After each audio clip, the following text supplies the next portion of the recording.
વિદ્યાર્થી મિત્રો, પ્રાર્થના માટે તૈયાર. સર્વેની આંખો બંધ.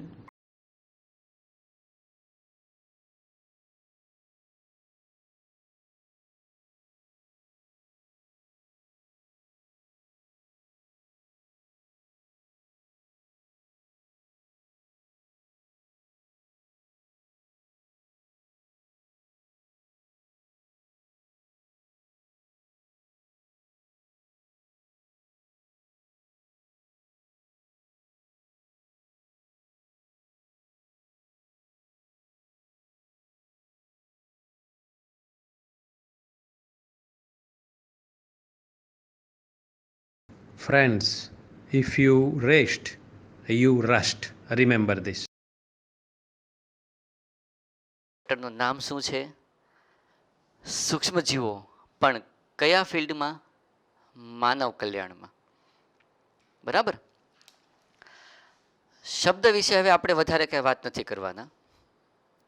રીઝન ખબર જ છે આપણને બધાને કે એવા પ્રકારના જીવ કે ફેક્ટર છે કે જે અતિ સૂક્ષ્મ હોવાથી આપણી નરી આંખે જોઈ શકાતા નથી. તો જ્યારે જ્યારે તમે આ શબ્દ સૂક્ષ્મજીવ વાંચો કે લખો કે પછી સાંભળો, સૌથી પહેલું નામ આપણે કોનું લઈએ છીએ?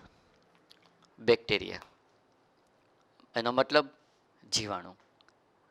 પછી આપણે ભણી ગયા છીએ એટલે આપણને ખબર છે કે જો અનધર બીજો વર્ડ હોય તો એ કયો આવે છે એની અંદર?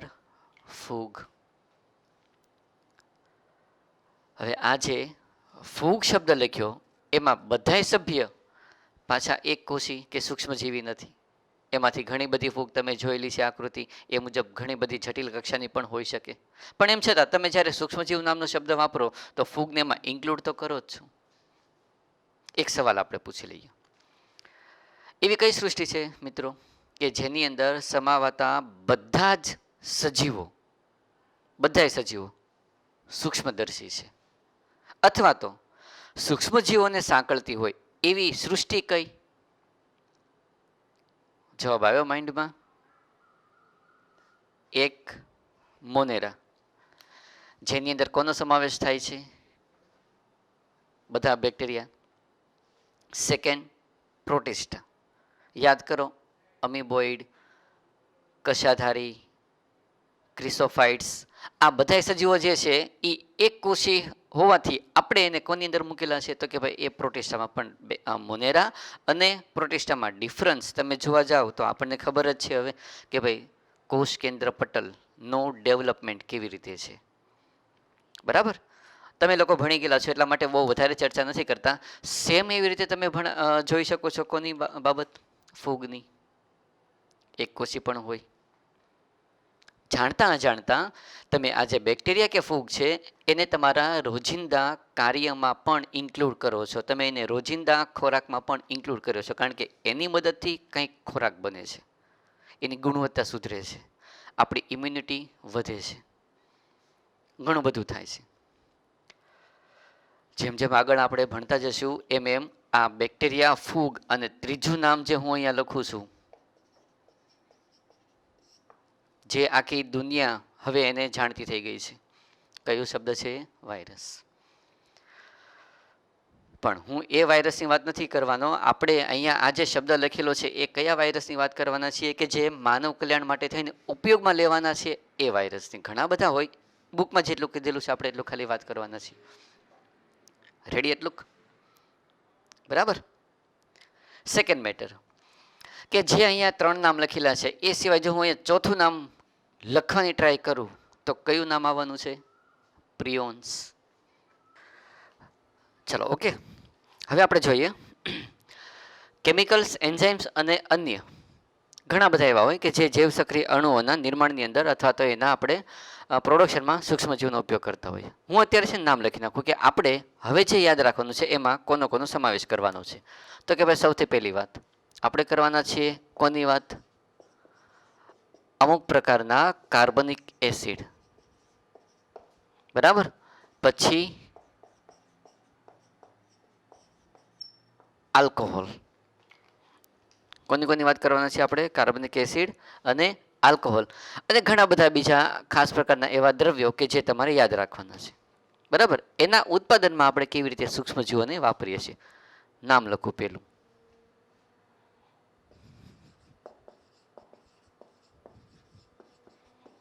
એસ્પરજીલસ નાઇઝર પણ એને ઘણી વખત બોલે છે અને નિગર પણ બોલે છે. NIGER. આપણે એને એસ્પરજીલસ નિગર તરીકે યાદ રાખશું. આ જે છે એસ્પરજીલસ નિગર, એ શું છે ખબર? નામ તો સુનાઈ હોગા. એની જેવું થયું ને. એસ્પરજીલસ શું છે? એક પ્રકારની ફૂગ. અને આ જે ફૂગ છે એ કોના નિર્માણની અંદર અથવા તો આપણે કયા દ્રવ્યના નિર્માણમાં એનો ઉપયોગ કરીએ છીએ ખબર?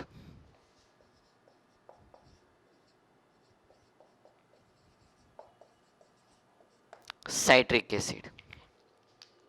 કોના નિર્માણની અંદર ભાગ ભજવવાના છીએ આપણે એને? Citric acid. બરાબર. પછી એક નામ લખું.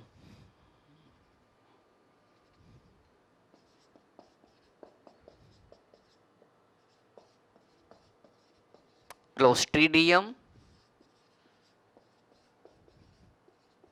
બ્યુટિલિકમ. હવે આ જે છે એ એક પ્રકારના કોણ છે? બેક્ટેરિયા. અને એની મદદથી આપણે કોનું નિર્માણ કરી શકીએ છીએ ખબર?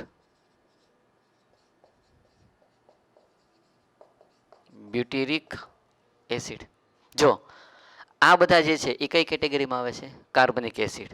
તો આવા ઘણા બધા કાર્બનિક એસિડના નિર્માણની અંદર આપણે આવા અલગ અલગ પ્રકારના સૂક્ષ્મજીવોનો ઉપયોગ કરીએ છીએ. બરાબર. ત્રીજું નામ લખું.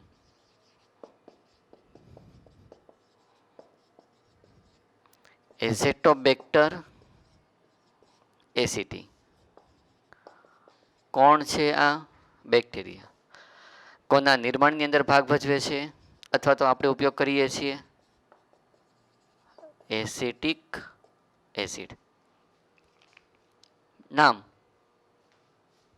મહત્વતા, નામ એની અગત્યતા, નામ કાર્ય. સાઇટ્રિક એસિડનું નિર્માણ ખબર પડી?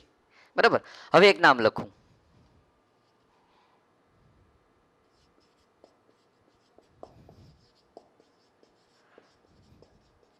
લેક્ટોબેસિલસ. જે આપણે ગયા લેક્ચરની અંદર ભણ્યા હતા, બેક્ટેરિયા છે. અને એ લેક્ટોબેસિલસ કોના નિર્માણ માટે જવાબદાર હતા? લેક્ટિક એસિડના. બરાબર. હજી એક નામ લખું.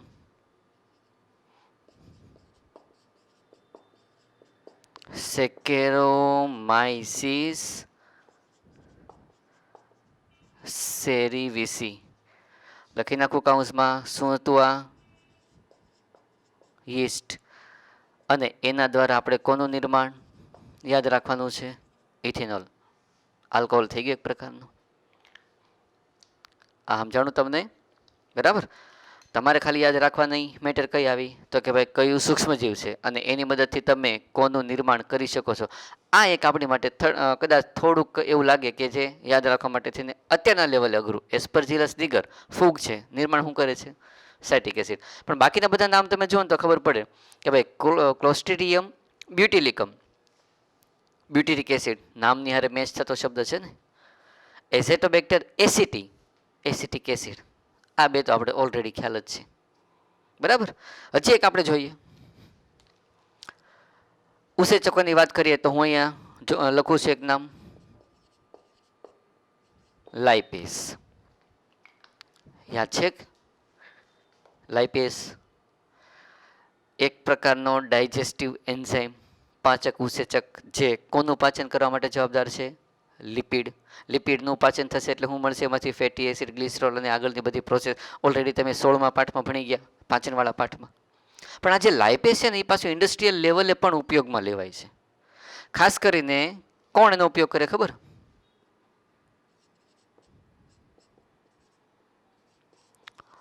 લોન્ડ્રીની અંદર જે ઓઇલી, જેને આપણે કહીએ ને કે તેલી ડાઘા, એને દૂર કરવા માટે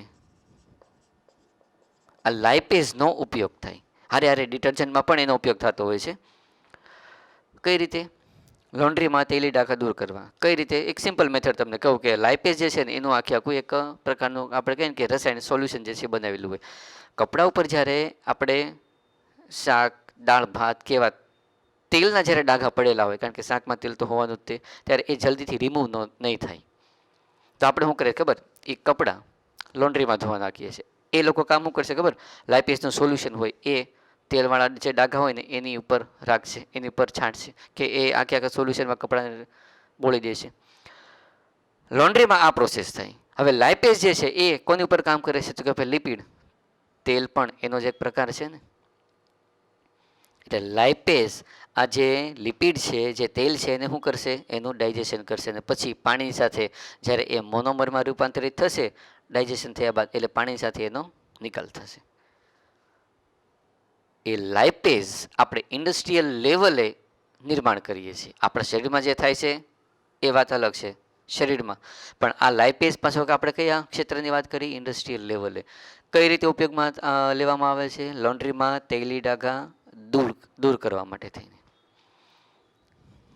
ખ્યાલ પડી ગયો? હું એક નામ લખી નાખું, તમને ખ્યાલ આવી જશે.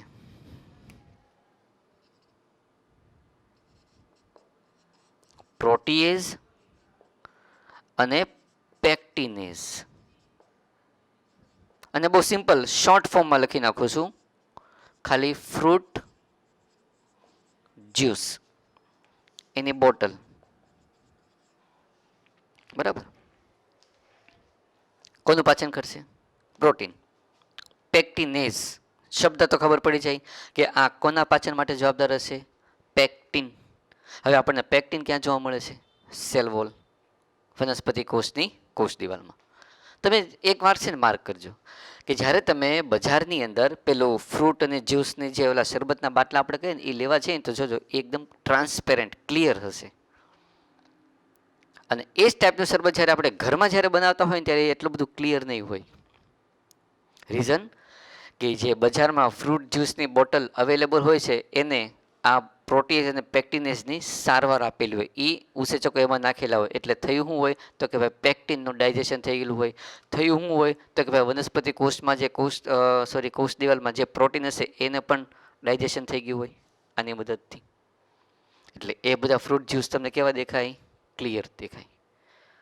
ઇન્ડસ્ટ્રીયલ લેવલે આ પ્રકારના એન્ઝાઇમ્સ પણ ઉત્પન્ન કરવામાં આવે છે અને એની મદદથી ફ્રૂટ કે જ્યુસની બોટલ જે આપણે બજારમાંથી લઈએ છીએ એ તમને ટ્રાન્સપેરન્ટ એકદમ ક્લિયર દેખાય છે.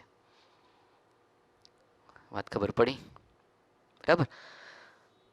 તમે વિચાર કરો, સ્ટાર્ટિંગ કરી હતી આપણે દૂધમાંથી દહીં બનવાની પ્રોસેસથી અને એન્ડ કરીએ આમ તો એન્ડ નથી થતો, પણ અત્યારે અહીંયા પૂરતી વાત કરીએ તો ક્યાંની કે વાત આવી ગઈ આગળ, બરાબર. તો ઘણા બધા કાર્બનિક એસિડ, આલ્કોહોલ, ઘણા બધા એન્ઝાઇમ્સના નિર્માણની અંદર પણ સામાન્ય રીતે આ બધા સૂક્ષ્મજીવોનો ઉપયોગ થતો હોય છે, બરાબર. હવે આ કોના દ્વારા ઉત્પન્ન થાય ને એ વાત બુકમાં નથી કરી, એટલે તમારે ખાલી યાદ રાખવાનું કે લાઇપેઝ ઉપયોગ આ છે, પ્રોટીએઝ અને પેક્ટિનેઝ ફ્રૂટ જ્યુસની બોટલ જે આપણને ક્લિયર દેખાય છે અંદરનું લિક્વિડ એ આના કારણે. રેડી? બીજી નવી મેટર આપણે જોઈએ. સૌથી પહેલી વાત છે અહીંયા સ્ટ્રેપ્ટોકોક્સ, બરાબર. હવે થોડુંક તમારે મેડિકલ ક્ષેત્રની અંદર સૂક્ષ્મજીવનો ઉપયોગ જે છે એની વાત કરવાની. બહુ ઇઝી મેટર છે, ખાલી આપણી માટે નોલેજ તરીકે જોઈએ. સ્ટ્રેપ્ટોકોક્સ એક પ્રકારના બેક્ટેરિયા, બરાબર. એટલે એ એક દ્રવ્ય સ્ટ્રેપ્ટોકાઇનેઝ નામનું જે છે એ ઉત્પન્ન કરે. આ ઉત્પન્ન થયેલું દ્રવ્યનો ઉપયોગ આપણે ક્યાં કરીએ છીએ ખબર? As a clot buster. કયા તરીકે? As a clot buster. Clot એટલે તો આપણને ખબર જ છે ને, પેલી ગાંઠ જેને આપણે શું કહીએ છીએ, બ્લડ ક્લોટ થઈ ગયેલું હોય, રુધિર ગંઠાઈ ગયેલું હોય. જો આપણા રુધિર વાહિનીમાં નળીઓની અંદર ઓલું બ્લડ ક્લોટ થઈ ગયું હોય તો કન્ડિશન શું થાય? Heart attack. તો જ્યારે હાર્ટ એટેક વખતે આવા બ્લડ જ્યારે ક્લોટ થઈ ગયેલું હોય, રુધિર જ્યારે ગંઠાયેલું હોય, ત્યારે તમે સ્ટ્રેપ્ટોકાઇનેઝની મદદથી એ જે નળીમાં ગંઠાયેલું રુધિર હોય ને એને તોડી શકો છો. સેકન્ડ, ટ્રાયકોડર્મા પોલિસ્પોરમ ફૂગની મદદથી આપણે ઉત્પન્ન કરીએ છીએ સાયક્લોસ્પોરિન એ. શું યાદ રાખવાનું છે નામ? સાયક્લોસ્પોરિન એ. આ બધા અહીંયા જે મેં લખેલા છે વચ્ચે બધા કોણ છે? એક પ્રકારના રસાયણો છે. એમાંનું એક નામ કયું છે? સાયક્લોસ્પોરિન એ. ઉપયોગ જુઓ એનો, તમને થોડી ઘણી સ્ટ્રાઇક થશે કે આપણે આ કયા ટોપિકની વાત કરીએ છીએ. અંગ પ્રત્યારોપણમાં પ્રતિકારકતા અવરોધક ઘટક તરીકે છે. મોનાસ્કસ પુર્પુરિયસ યીસ્ટ છે, રસાયણ ઉત્પન્ન થાય છે સ્ટેટિન્સ, એનો ઉપયોગ છે કોલેસ્ટ્રોલનું નિર્માણ કરતા ઉસેચકની ક્રિયા સ્પર્ધા કરી અને અવરોધે. આપણે જે ભણવાનું છે એ સીવેજ ટ્રીટમેન્ટ પ્લાન્ટ્સ, જેને શોર્ટ ફોર્મમાં ઘણી વખત લખવામાં આવે છે STPS, સીવેજ ટ્રીટમેન્ટ પ્લાન્ટ્સ. બરાબર. તો પહેલાં આપણે સમજવું પડે કે ભાઈ આ જે સીવેજ શબ્દ છે, ટ્રીટમેન્ટ તો આપણને ખબર હોય કે ભાઈ સારવાર આપવી, અને પ્લાન્ટ એ પણ આપણને ખબર છે કે ભાઈ કોઈ એવી જગ્યા હશે અથવા તો કોઈ એવો યુનિટ હશે. સીવેજ એટલે હું એ આપણને કદાચ ખબર ન હોય. તો પહેલાં આપણે એની શબ્દની સમજણ લઈ લઈએ કે ભાઈ આ જે સીવેજ છે એટલે થાય શું. હું તમને એક સિમ્પલ એક્ઝામ્પલ આપી દઉં કે ભાઈ આપણે નાવા ધોવામાં કે પછી રસોડાની અંદરથી જે વપરાઈ ગયેલું પાણી, જે ઓલું પ્રદૂષિત પાણી ભેગું કરીએ છીએ એ બધું જાય છે ક્યાં? તો કે ભાઈ ગટરમાં. ગટરનું બધું પાણી અંતે ક્યાં જશે? તો કે ભાઈ એ કોઈ નદીમાં, કોઈ જળાશયમાં, કે અંતે જશે કોઈ સમુદ્રમાં. બરાબર. સીવેજનો મતલબ શું થશે કે ભાઈ આપણે જે ઓલું પાણી બધું નિકાલ કરી દઈએ છીએ ને, જવા દઈએ છીએ ને, ઓલું રસોડાનું હોય કે પછી નાહી ધોઈને વપરાયેલું પાણી હોય, એ બધું ગંદુ પ્રદૂષિત પાણી, એને આપણે શું કહેવાના છીએ? સીવેજ. ઘણી વખત એને સુએજ પણ કહેતા હોય છે. ઓકે. તો હવે આ જે સીવેજ છે ઓર સુએજ જે છે એટલે શું થઈ ગયું? તો કે ભાઈ નકામું પ્રદૂષિત પાણી કે જે ઘરગથ્થુ, ઘરમાંથી વપરાયેલું હોય, જેની અંદર બધા પ્રદૂષકો ભળેલા હોય, એ બધા પ્રદૂષકો એ બધા મોસ્ટલી કેવા હોવાના? તો કે ભાઈ એ હોવાના છે કાર્બનિક, ઓર્ગેનિક દ્રવ્ય. કારણ કે રસોડામાંથી જો પાણી બધું આપણે નિકાલ કરતા હોઈએ તો રસોડામાં તો બધો કચરો કેવો હોય? ખોરાક એમાં જે નાખેલો હોય એ બધો હોવાનો, જેને આપણે નોર્મલી નિકાલ કરતા હોઈએ. એ જે પ્રદૂષિત પાણી હોય ને એમાં બે પ્રકારની અશુદ્ધિ હોય. તમને સેજ થોડીક અલગ વાત કરી દઉં, બરાબર? આગળ ઉપર આપણે ચર્ચા કરીશું એની કોઈક ટાઈમે. બે પ્રકારની અશુદ્ધિ હોય. એક પાણીમાં ઓગળેલી, દ્રાવ્ય થયેલી હોય. સેકન્ડ, પાણીની અંદર જે ઓગળેલી નથી, અદ્રાવ્ય છે એવી. વાત ખબર પડી? કેટલા પ્રકારની અશુદ્ધિ જોવા મળે આપણને એમાં? બે પ્રકારની. એક દ્રાવ્ય, બીજું અદ્રાવ્ય. તો આ બંને પ્રકારની અશુદ્ધિને આ જે નકામું પાણી નિકાલ થાય છે એમાંથી દૂર કરવાની પ્રોસેસ જ્યાં થાય એને આપણે કહેવાના છે સીવેજ ટ્રીટમેન્ટ પ્લાન્ટ્સ. શું કહીશું આપણે એને? STP, sewage treatment plants. તમે જસ્ટ ખાલી એટલો વિચાર તો કરો કે આખા દિવસમાં આપણા એક નહીં, આખા શહેરનો જે આવું ગંદુ પાણી નિકાલ પામતું હશે એ બધું ગટરમાં જતું હશે. ગટરનું પાણી જે છે એ બધું ભેગું થઈને સીધું નદીની અંદર. હવે નદીની અંદર જો થાય તો શું થાય? નદીનું ઇકોસિસ્ટમ, નિવસન તંત્ર ખરાબ થાય, પ્રદૂષિત થાય. એ નદી અંતે તો ક્યાં જવાની છે? દરિયામાં. સમુદ્રનું નિવસન તંત્ર તે પ્રદૂષિત થાય ને આખું. આવા તો કેટલા બધા શહેરો એનું આવું ગંદુ પ્રદૂષિત પાણી નદીમાં, ત્યાંથી સમુદ્રમાં પ્રદૂષિત થવાનું બધું. પરિણામે એ જગ્યાએ જે પેલા જૈવ સમાજ હોય, જે સજીવો હોય, એ બધા કેવા થવાના? એની આવરદા ટૂંકી થઈ જાય, એ બધા ધીરે ધીરે નાશ પામે. તો સીવેજ ટ્રીટમેન્ટ પ્લાન્ટ્સની અંદર આ જે ઓલું નકામું પ્રદૂષિત પાણી છે એને નદીની અંદર કે અન્ય કોઈ જળાશયમાં જ્યારે તમે રિલીઝ કરો એ પહેલાં આ જગ્યાએ એને ટ્રીટ કરવામાં આવે છે, આ જગ્યાએ એને સારવાર આપવામાં આવે છે. મિનિંગ હવે ખબર પડી કે સીવેજ ટ્રીટમેન્ટ પ્લાન્ટ્સની અંદર શું પ્રોસેસ થશે? પાણીના શુદ્ધિકરણની. અને પછી એ પાણીને જો તમે જળાશયમાં ઓર કોઈ અન્ય જગ્યાએ કોઈ અન્ય હેતુથી જો યુઝ કરો તો કોઈ પ્રદૂષણની શક્યતા નથી. વાત ખબર પડી? બરાબર. તો આજે આપણે આ ટોપિકની અંદર આટલું સમજવાનું થશે કે જે પાણી આપણે નિકાલ કરીએ છીએ એ પાણીને આ સીવેજ ટ્રીટમેન્ટ પ્લાન્ટ્સની અંદર કેવી રીતે શુદ્ધિકરણ કરવામાં આવે છે. અને એ શુદ્ધિકરણની અંદર આપણે ખાસ આપણો ટોપિક જે છે એ ભૂલવા ન જોઈએ કે આપણે કોને અનુલક્ષીને ભણીએ છીએ? સૂક્ષ્મજીવો. એ સૂક્ષ્મજીવોનો ઉપયોગ ત્યાં કેવી રીતે થાય છે? જો સૂક્ષ્મજીવો ન હોત તો આ પ્રોસેસ શક્ય બનત. આનો આન્સર તમારે જ્યારે આપણે ટોપિક પૂરું કરીએ ત્યારે તમારે જોવાનો છે કે એનો આન્સર તમારા મત મુજબ શું હોઈ શકે. બરાબર. ક્લિયર? તો હવે આપણે શરૂઆત કરી દઈએ.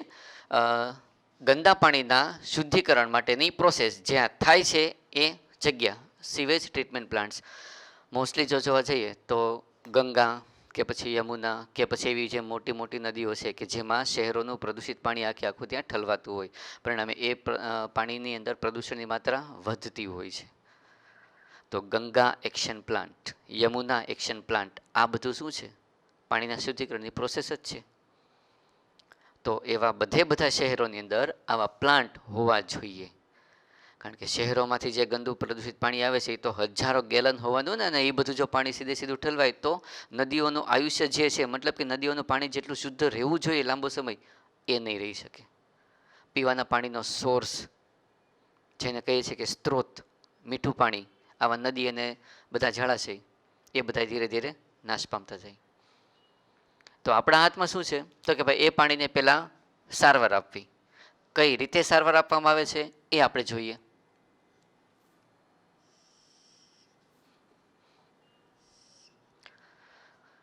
બે પ્રકારે સારવાર એમાં આપવામાં આવે છે. એક સૌથી પહેલી જે સારવાર છે એને આપણે કહેવાના છીએ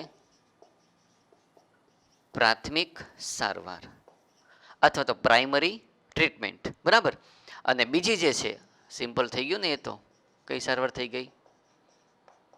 દ્વિતીયક જ હોવાની. જો પેલી પ્રાથમિક હોય તો બીજી હંમેશા કઈ હોવાની? સેકન્ડરી, દ્વિતીયક.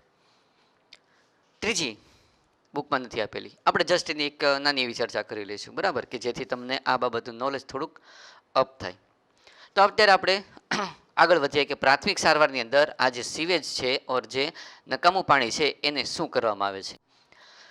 પ્લાન્ટ્સ છે, એ પ્લાન્ટ્સની જો આપણે મુલાકાત અથવા તો આપણે પ્લાન્ટ્સને જો જોયા હોય તો આપણને ખબર પડે કે એની અંદર મોટા મોટા ટાંકાઓ બનાવેલા હોય, અને એ ટાંકાની અંદર આ જે સુએજ છે એ સુએજને ઠાલવવામાં આવેલું હોય, અને પછી એની ઉપર અલગ અલગ પ્રકારની પ્રોસેસ થાય.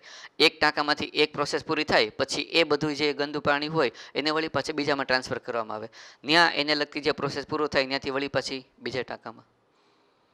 એટલે આપણે પ્રોસેસને સમજવા માટે થઈને અલગ અલગ પ્રકારના ટાંકાઓ જે છે એ સમજવા પડશે, અને ત્યાં શું પ્રોસેસ થાય છે એ સમજવી પડશે. તો સીવેજ ટ્રીટમેન્ટ પ્લાન્ટ્સ એનો સૌથી પહેલો પ્રાથમિક સારવારની અંદર જે પ્રથમ તબક્કો આપણે કહીએ એની અંદર શું કરવામાં આવે? તો કે ભાઈ એની અંદર જે ટાંકો હોય છે એ ટાંકાની અંદર સુએજને એકત્રિત કરવામાં આવે, કલેક્ટ કરવામાં આવે, ભેગું કરવામાં આવે. જે શહેરોનું ગંદુ પાણી હોય એ બધું અહીંયા એકઠું કરેલું હોય. તો આ જે છે એને આપણે શું કહેવાના છીએ અત્યારે? સુએજ અથવા તો સીવેજ. સૌથી પહેલું આ ટાંકાની અંદર આપણે ભેગું કર્યું, પછી સુએજને ત્યાં ને ત્યાં જમા કરવામાં આવે. પાણી આખે આખું સ્થિર થાય એટલે આપણને ખ્યાલ આવે કે એની અંદર જે પેલા ઓલા વધારે ઘનતા મોટા કદના, ધારો કે આ પાણીની અંદર તો ગટરમાંથી બધું પાણી આવેલું હોય એટલે ઓગળેલા દ્રવ્ય પણ હોવાના, જે મોસ્ટલી બધા કાર્બનિક હોવાના. હારે હારે બીજા કયા દ્રવ્ય હશે? તો કે ભાઈ માટીના કણ હશે, બીજો બધો કચરો હશે જેની ઘનતા વધારે હશે, માટીના કાંકરાઓ કે પછી એના ગોળાશ્મ. ગોળાશ્મ મતલબ કે મોટી સાઈઝના બધા કણ, એ બધા ક્યાં જમા થશે? નીચે તળિયે. આ જે આખે આખો ભાગ છે કે જે નીચે તળિયે જમા થયેલો છે એ ભાગને આપણે કહેવાના છીએ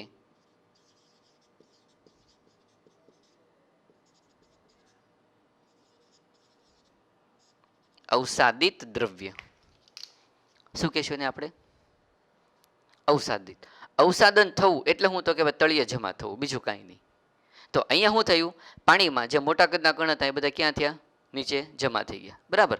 અને જે એવા કણ હશે કે જે ઇઝીલી તરી શકતા હશે એ પાણીની સપાટી પર હોવાના અહીંયા.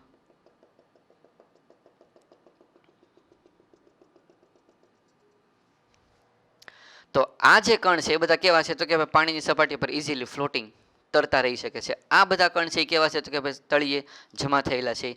આ દ્રવ્ય કે જે જમા થયેલું છે એને શું કહ્યું? અવસાદિત દ્રવ્ય. તળિયે જમા થવાની ક્રિયા એને શું કહેશું? અવસાદન. સપાટી ઉપર જે તરતા રહેલા દ્રવ્યો છે ને, આ બધા દ્રવ્યો એને શું કરવામાં આવે ખબર? ફિલ્ટ્રેટ, ગાળણ કરવામાં આવે. એની ઉપરથી સપોઝ આપણે ખાલી સમજીએ કે આની ઉપર જો આપણે ઓલું કંઈક કપડું કે એવું કામ ફેરવીએ તો શું થાય, આ બધા કણ જે છે કપડામાં ગળાઈ જવાના, ફિલ્ટ્રેશન થઈ ગયું. આ વાત ખબર પડી ને? તો સપાટી ઉપર જે કણ છે એને આપણે બીજા શબ્દમાં પણ કહી શકીએ નિલંબિત દ્રવ્ય, તરતા રહેતા હોય એવા ઘટકો. તો જે ઘટકો તરતા રહેતા હોય છે એવા ઘટકોને આપણે કઈ પ્રોસેસથી દૂર કરી શકીએ છીએ?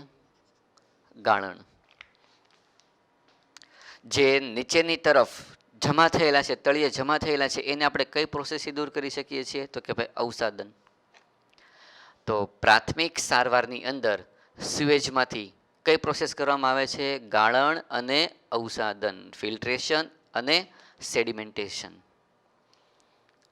વાત ખબર પડી? તો હું પ્રાથમિક સારવારમાં એવું કહી શકું કે ભૌતિક કણો, મોટા કદના જે કણ છે એ હવે તરતા રહેતા હોય કે પછી તળે બેઠેલા હોય, એને સૌથી પહેલા રિમૂવ કરવામાં આવે છે, દૂર કરવામાં આવે છે. વાત ખબર પડી? આ જે અવસાદિત દ્રવ્ય છે ને એને હું એક બીજું નામ પણ લખી દઉં, પ્રાથમિક સ્લજ. સ્લજ એટલે ગારો અથવા તો રગડો કે કાદવ કે કીચડ જે આપણે કહેતા હોય, કારણ કે આમાંથી આ અમુક ટકા પાણી પણ હોય ને તો એ તો આખે આખું સ્વરૂપનું કેવું હોવાનું? સ્લજ, ગારા જેવું. તો આ પ્રાથમિક સ્લજને તમે પ્રાથમિક સારવારના જે પ્રથમ ટાંકો છે એમાંથી દૂર કરો છો. આનો ઉપયોગ છે ને એઝ અ ફર્ટિલાઇઝર, ખાતર તરીકે પણ કરવામાં આવતો હોય છે, કારણ કે છે તો બધું કાર્બનિક દ્રવ્ય, એને પ્રોસેસ કરીને એને ખાતર તરીકે યુઝ થાય. વાત સમજાણી? તો પ્રાથમિક સારવાર એટલે એક પ્રકારની ભૌતિક સારવાર થઈ, જેમાં ગાળણ અને અવસાદન કરી મોટા કદના કણોને કે જે દ્રાવ્ય નથી, આ સમજાણું તમને? આ અદ્રાવ્ય કણો છે એને તમે ફિલ્ટ્રેશન અને સેડિમેન્ટેશન, અવસાદન કરી દૂર કરો છો. એ જે દૂર કરો છો એને તમે બીજું નામ શું આપવાના છો? પ્રાથમિક સ્લજ. જ્યાં આ પ્રોસેસ થાય છે એ ટાંકાને આપણે શું કહેવાના છીએ ખબર?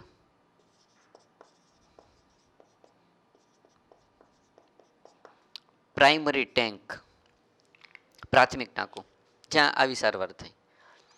એટલે ઓલું ગટરનું બધું પાણી જે છે, આખા શહેરોનું ગટરનું બધું પાણી ક્યાં આવે? તો કે ભાઈ આ ટાંકો ભલે નાનો દોર્યો, એ હોય તો ઘણો બધો મોટો, કારણ કે તો જ ઘણું બધું પાણી એમાં હમાય ને, કે એટલે એવા ટાંકામાં કઈ એક ઘરનું પાણી ન હમાય હતું. વાત ખબર પડી? બરાબર. તો પ્રાઇમરી ટ્રીટમેન્ટ જ્યાં થાય છે એ ટાંકો એટલે પ્રાથમિક પ્રાઇમરી ટેન્ક. કઈ પ્રોસેસ થઈ? ગાળણ અને અવસાદન. આને વારંવાર ગાળી અને પછી દૂર કરવામાં આવે, આને નીચે જમા થઈ અને પછી ત્યાંથી પમ્પિંગ કરીને ખેંચી લેવામાં આવે. બરાબર. એટલે એનો ઉપયોગ એ રીતે થાય. એને આપણે શું કીધું? પ્રાથમિક સ્લજ. બરાબર. તમે ફિલ્ટ્રેશન કરી નાખ્યું, આ તો હજી જમા થાય છે. બરાબર. પછી આ જે જમા થયેલું હોય ને એની ઉપરનું પાણી, આ ગાળણ કર્યા પછીનું જે ઉપરનું પાણી છે એને શું કહેવામાં આવે ખબર? એક નામ આપી દઈએ આપણે,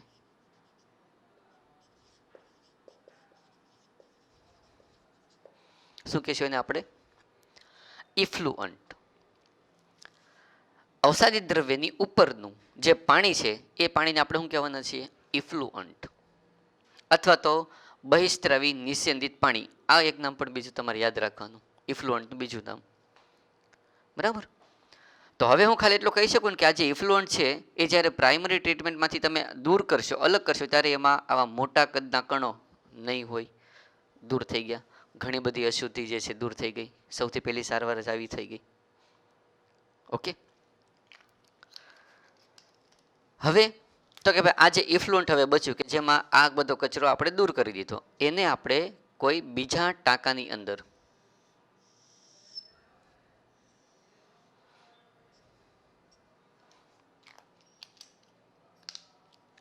કલેક્ટ કરવાના છીએ, જમા કરવાના છીએ. થોડીક કન્સેપ્ચ્યુઅલ બાબત આવશે, પણ અત્યારના લેવલે હું જેટલું કહું જસ્ટ ખાલી એટલું જ યાદ રાખજો. બરાબર. હવે આ જે ઇફ્લુઅન્ટ છે એ ઇફ્લુઅન્ટ આપણે ક્યાં નાખ્યું? બીજા ટાંકાની અંદર. પ્રાઇમરી ટ્રીટમેન્ટ અહીંયા પૂરી. બીજા ટાંકાની અંદર હવે કઈ સારવાર થવાની છે? સેકન્ડરી, દ્વિતીયક સારવાર. તો ઇફ્લુઅન્ટમાં તમે આ જે ટાંકો જે છે એનો ઉપયોગ કરવાનો છો. હવે હું ખાલી એટલું તમને કહી શકું કે આ જે પાણી ઇફ્લુઅન્ટ જે છે એની અંદર ખાલી કાર્બનિક દ્રવ્યો ઓગળેલા હશે એવું જ નહીં હોય, એની અંદર અલગ અલગ પ્રકારના ઘણા બધા સૂક્ષ્મજીવો પણ હોવાના. બેક્ટેરિયા હશે, ઘણા બધા પ્રકારના પ્રજીવો હશે, ઘણા બધા પ્રકારની ફૂગ પણ હશે. ફૂગ હોય તો એની સાથે એની કવક તંતુ પણ હોવાની.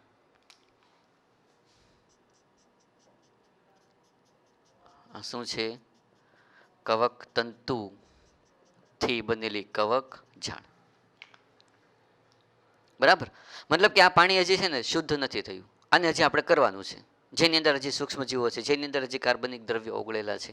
આપણે તો ખાલી અમુક ટકા જ તેનું શુદ્ધિકરણ કર્યું. તો હવે આ પાણીની અંદર આ જે ફૂગના કવક ઝાડ, ફૂગનો જે માઇસિલિયમ છે એ તમને જોવા મળે છે. આ પાણીને છે ને એ કન્ટિન્યુ આ ટાંકીની અંદર આવી રીતે ફેરવવામાં આવે, વલોવવામાં આવે. એટલા માટે થઈને આની અંદર જે ઓલા સૂક્ષ્મજીવ તરીકે જે બેક્ટેરિયા હોય ને એ બેક્ટેરિયા આ જે કવક ઝાડ છે એની સાથે, ફૂગની કવક ઝાડની સાથે બાઇન્ડ થાય, એની સાથે એ પોતે મર્જ થાય છે.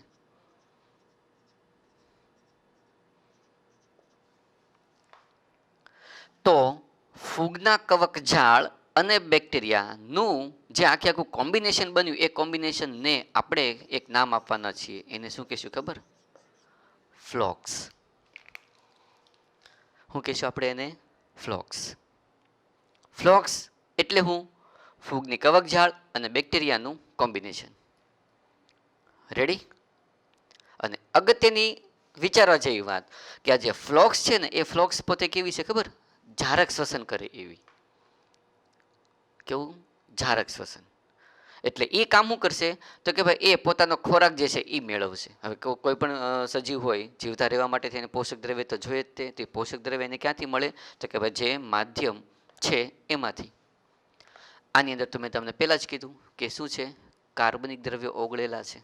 તો એ જે ઓગળેલા દ્રવ્યો છે એ ઓગળેલા દ્રવ્યો એટલે આ ફ્લોક્સ માટે થઈને એ શું થઈ ગયું? એનું ખોરાક, એનું પોષક દ્રવ્ય. વાત ખબર પડી? એટલે હવે થશે હું આની અંદર પ્રોસેસ ખ્યાલ આવ્યો કે ફ્લોક્સ જે છે ને એ ફ્લોક્સ આ ઇફ્લુઅન્ટની અંદર આ પાણીમાં જેટલા ઓલા કાર્બનિક દ્રવ્યો ઓગળેલા છે એનું એ પોતે ડાયજેશન, પાચન શરૂ કરશે, એને પોતે ખોરાક તરીકે મેળવશે. અને એ ખોરાક તરીકે મેળવવા માટે થઈને એ ફ્લોક્સની અંદર શું થવાનું છે? ઝારક શ્વસન થશે. એટલે ઝારક શ્વસન થશે એટલે એના માટેનો O2 એ આ પાણીની અંદર જે છે એમાંથી જ તે મેળવશે. વાત ખબર પડી? થોડુંક કન્સેપ્ચ્યુઅલ હવે આવશે એટલે ધ્યાન રાખજો. પાણીમાં જ પોષક દ્રવ્યો છે. કોની માટેના? ફ્લોક્સને જીવતા રહેવા માટેના. એનો એ પોતે ઉપયોગ કરશે. ઉપયોગ કરવા માટે એને શું જોઈએ? ઓક્સિજન જોઈએ, O2 જોઈએ. એ એને ક્યાંથી મળશે? આ ઇફ્લુઅન્ટની અંદરથી જ મળશે. બરાબર? તો હવે આ પાણીની અંદર, આ ઇફ્લુઅન્ટની અંદર જે કાર્બનિક દ્રવ્યો છે એ કેટલા છે? પ્રદૂષણ જે છે એ કેટલું છે? જો તમે એનું માપન અથવા તો એની તમે આખી મેઝરમેન્ટ કરો કે ભાઈ આ પાણી શુદ્ધ છે તો એ કેટલું શુદ્ધ છે, આ પાણીમાં કાર્બનિક દ્રવ્યો છે તો એ કેટલા છે, એના માટેના એક શબ્દ એકમને યાદ રાખવાનો છે, BOD. શું કહીશું આપણે આને? BOD, biological oxygen demand. શું થઈ ગયું full form? Biological oxygen demand. પાણીની અંદર જેટલો ઓક્સિજન વધારે હશે એટલું એ વધારે આપણા માટે થઈને શુદ્ધ અથવા તો આપણી માટે થઈને પીવા માટે થઈને ઉપયોગમાં લઈ શકાય એવું. પાણીમાં જેટલો ઓક્સિજન ઓછો હશે એટલું પાણી કેવું થઈ ગયું? વધારે પ્રદૂષિત. હવે તમે વિચાર કરો કે આ જે ફ્લોક્સ છે એ ફ્લોક્સ છે આ પાણીની અંદર રહેલો O2 જે છે એ તો પોતે વાપરી નાખ્યો. એટલે આ પાણીમાં O2 કેવો થઈ ગયો? ઓછો થઈ ગયો. અને પાણીમાંથી O2 જેટલો આ પોતે વાપરશે, પોષક દ્રવ્યો જેટલા વાપરશે એટલું ફ્લોક્સનું પ્રજનન થશે, એટલે ફ્લોક્સ વધશે ને પાણીમાં, એની સંખ્યા વધશે. પાણીમાં ઓક્સિજન ઓછો થયો, ફ્લોક્સની સંખ્યા વધી, સૂક્ષ્મજીવોની સંખ્યા વધી. આ પાણી હજી આપણે ઉપયોગમાં લઈ ન શકીએ એવું છે, કારણ કે એમાં ઓક્સિજનની માત્રા કેવી થઈ ગઈ છે? ઘટી ગઈ. બરાબર?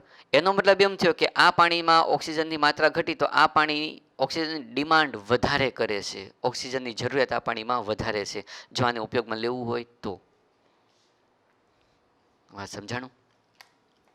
તો હું એવું કહી શકું ને કે જો પાણીમાં ઓક્સિજનની માત્રા ઘટી ગઈ હોય તો એ પાણી ડિમાન્ડ વધારે કરે છે ઓક્સિજન, કારણ કે એમાં ઓક્સિજન ઘટી ગયો છે તો એની ડિમાન્ડ વધારે થઈ ગઈ. તો હું એવું કહી શકું કે જો બીઓડી વધારે એ પાણી આપણે ઉપયોગમાં લઈ શકીએ નહીં એવું છે, એવું થઈ ગયું. તો મતલબ શું થઈ ગયો કે પાણીની અંદર પ્રદૂષણ કેવું થઈ ગયું? વધારે થઈ ગયું. જો હવે કન્સેપ્ચ્યુઅલ બાબત છે એટલે ખાસ આમાં ધ્યાન રાખજો, નહીંતર છેલ્લી ઘડીમાં સમજાઈ જશે પણ બહુ માઇન્ડમાં એડજસ્ટ નહીં થાય. શું વાત થઈ આમાં? ફ્લોક્સ દ્વારા ઓક્સિજનનો ઉપયોગ થયો, ઓક્સિજનની માત્રા પાણીમાં ઘટી. પાણીમાં ઓક્સિજનની માત્રા ઘટી એનો મતલબ શું થઈ ગયો કે એ પાણીમાં ઓક્સિજન વધારે જોઈએ છે, ઘટી ગયો એટલે વધારે જોઈએ છે. તો એની ડિમાન્ડ કેવી થઈ ગઈ? વધારે. તો એની બીઓડી કેવી થઈ ગઈ? વધારે. તો બીઓડી વધારે તો પ્રદૂષણની માત્રા કેવી થઈ ગઈ? વધારે ને, કારણ કે એમાં સૂક્ષ્મજીવો છે અને એના દ્વારા ઓક્સિજન વપરાઈ ગયો છે તો પ્રદૂષણ વધી ગયું. જો પ્રદૂષણની માત્રા વધારે હોય તો ત્રીજું હું અહીંયા આવી રીતે લખી શકું ને કે આ પાણીની અંદર દ્રાવ્ય ઓટુ કેવો હોવાનો? ઓછો. બહુ શોર્ટમાં તમને આ બધું સમજાવ્યું છે મેં, ઇક્વેશનના ફોર્મમાં અથવા તો એક સેન્ટેન્સના ફોર્મમાં. વાત સમજાણી? તમને હું સિમ્પલ કહું, હજી એક આપણે બીજું ભણી લઈએ, હાલો પછી તે કરીએ. આની કરતાં હું રિવર્સિબલ તમને કહું કે જો પાણીમાં બીઓડી ઓછું તો તમે પ્રદૂષણ વિશે શું કહી શકો? એ પાણીમાં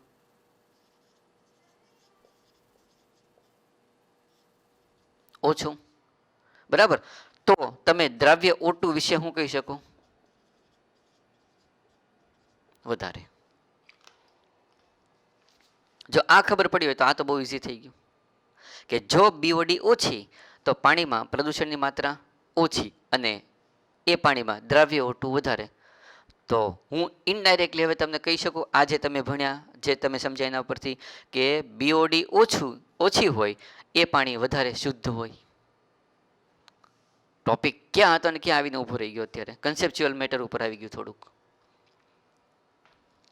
બીઓડી ઓછો એનો મતલબ કે પાણીમાં ઓક્સિજનની ડિમાન્ડ જે છે એ ઇનફ છે, એમાં વધારે ઓક્સિજનની હવે જરૂર નથી. તો સીધી વાત થઈ ગઈ ને કે એમાં દ્રાવ્ય ઓટુ ઇનફ થઈ ગયો, વધારે થઈ ગયો. એમાં પ્રદૂષણ કેવું થઈ ગયું? ઝીરો ઓર નહીવત. ક્લિયર? સમજાણું? હવે હું તમને એક એક્ઝામ્પલ આપું સિમ્પલ કે ભાઈ એક ગ્લાસમાં ઓલું સુએજ જે છે એ પાણી ભર્યું છે, એક ગ્લાસમાં ફિલ્ટર થઈને જે આપણા ઘરમાં ફિલ્ટર પ્લાન્ટ કે આરો હોય ફિલ્ટર એમાંથી ભરેલો ગ્લાસ જે છે એ છે.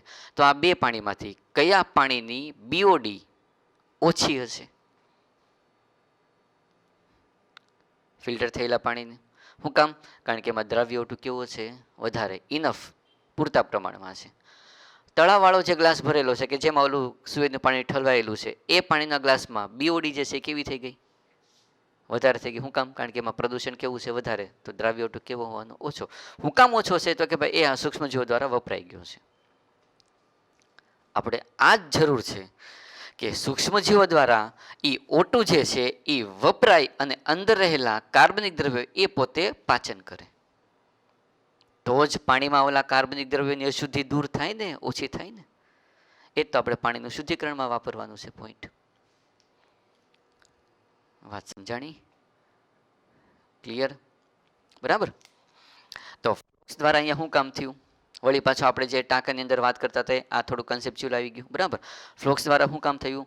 ઇફ્લુઅન્ટમાં રહેલો ઓક્સિજન વપરાણો અને એના સામે જે કાર્બનિક દ્રવ્યો આની અંદર હતા એનું ડાયજેશન થયું અને આ ફ્લોક્સ જે છે એની માત્રા વધી, એની સંખ્યા વધી.